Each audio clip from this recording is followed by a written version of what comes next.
एक समय की बात है। एक गांव था जिसका नाम था शिवपुर। उसी गांव में एक गरीब आदमी रहता था।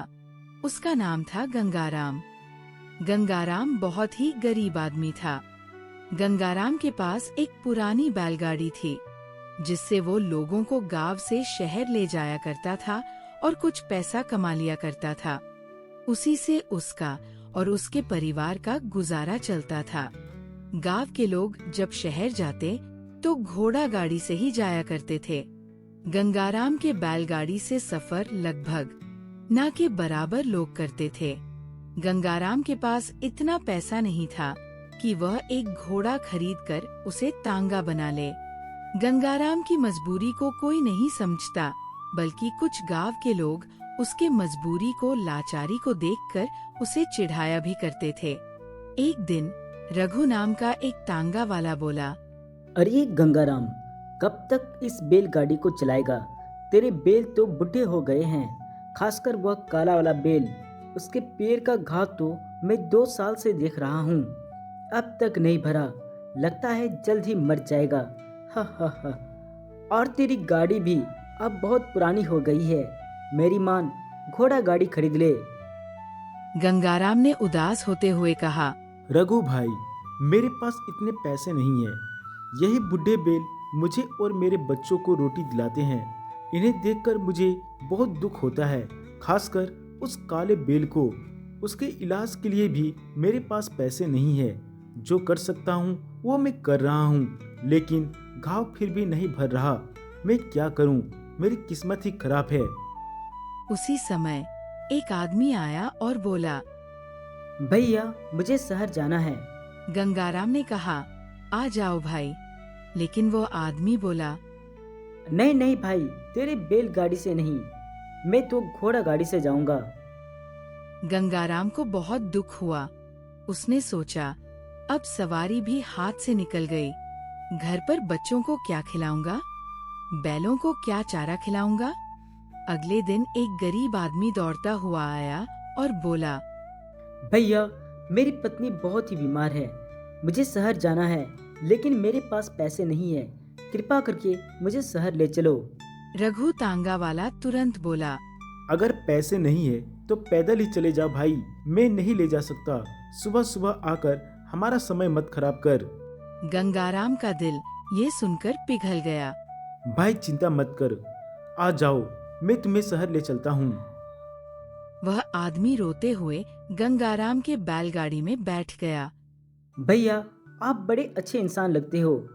गंगाराम ने उसे गाड़ी में बैठाया और शहर की ओर निकल पड़ा। जंगल का रास्ता था, गड्ढे थे, लेकिन गंगाराम बड़ी सावधानी से गाड़ी चला रहा था। भैया, आप बैलगाड़ी तो बड़ा अच्छा चला लेते हो। देखो, इतने गड्ढे होते हुए भी बिल्कुल भी झटका नहीं लग रहा है। गंगाराम मुस्कुराते हुए बोला, भाई, मैं बैलगाड़ी कई सालों से इसी रास्ते पर चला रहा हूँ। मुझे पता है गड्ढे कहाँ है और कहाँ नहीं है। लेकिन भाई, मुझे एक बात समझ में नहीं आ रही। आप मुझे बिना पैसे के गांव से शहर ले जा रहे हो, ऐसा क्यों? गंगाराम ने कहा, एक दूसरे की मदद करना हमारा धर्म है। आज मैं आपको मदद करूंगा, तभी तो कल के दिन में आप भी मेरी मदद करोगे। आज कमाई ना हुई तो कोई बात नहीं, हम रूखे सूखे खाकर रात गुजार लेंगे। तो क्या तुम हर दिन बैलगाड़ी चलाकर ही दिन गुजारा किया करते हो? हाँ भाई, मैं एक दिन भी अगर बैलगाड़ी ना चलाऊं तो मेरे घर वाले भूखे सोते हैं। लेकिन मैंने सुना है तुम्हारे राज का राजा बड़ा ही दयालु है। वो गरीबों को हमेशा मदद करते हैं, और तो और तुम्हारे गांव के लिए पैसे भी भेजे हैं। नहीं मालिक, हमें आज तक ऐसे कोई भी पैसा नहीं मिला है। लगता है तुम्हारे गांव के मुखिया ने वह पैसा नहीं बांटे। मुखिया बड़ा ही भ्रष्ट आदमी लगता है।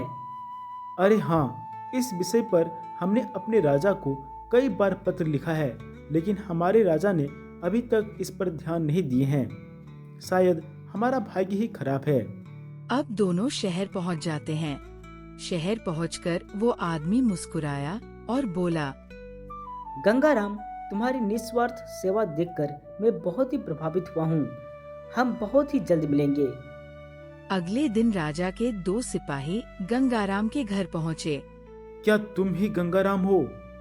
कल तुमने राजा की निंदा की थी, तुम्हें राज दरबार में बुलाया गया है। राज दरबार? मुझे राज दरबार पे क्यों बुलाया गया है? अरे छोड़ो, मुझे कहाँ ले जा रहे हो? मैंने कोई भी गलत नहीं किया है। अगले दिन उसे राजा के सामने पेश किया गया। राजा सिंहासन पर बैठे थे। अचानक राजा ने मुस्कुराती हुई कहा, गंगाराम, क्या तुमने मुझे पहचाना? नहीं महाराज, मैंने आपको पहले कभी नहीं देखा है। राजा ने कहा, कल तुम्हारी बैलगाड़ी में जो यात्री था वो मैं ही था। मैं अपनी प्रजा की परेशानियों को समझने के लिए हमेशा भेष बदलकर गांव में घुमा करता हूँ। तुम्हारी बातों से मुझे पता चला है कि तुम्हारे गांव में जो पैसा हमने भेजा था वो भ्रष्टाचार का शिकार हो गया है। अब उस मुखिया पर सख्त कार्रवाई होगी। गंगाराम, तुम एक भले आदमी हो। तुमने इतनी मुसीबत होते हुए भी एक गरीब आदमी समझकर मुझे मदद किया। मैं तुम्हारे निस्वार्थ भावना का एहसानमंद हूँ। अब तुम्हें गाड़ी चलाने की जरूरत नहीं है। मैं तुम्हें अपने राजमहल में काम दूंगा। तुम्हारे बैलों का इलाज करवाऊंगा और उन्हें गौशाला में रखा जाएगा जहाँ वो चैन से रहेंगे। साथ ही तुम्हारे गांव की समस्याओं का तुरंत ही समाधान होगा। राजा की बातों को सुनकर गंगाराम की आंखों में आंसू आ गए। उसने राजा को प्रणाम किया। याद रखो, हमें हमेशा निस्वार्थ भावना से लोगों को मदद करना चाहिए, क्योंकि जब हम किसी मुसीबत में होते हैं तब यही लोग हमें हमारी मुसीबत से बाहर निकलते हैं। और शायद इसीलिए ये कहा गया है, कर भला तो हो भला।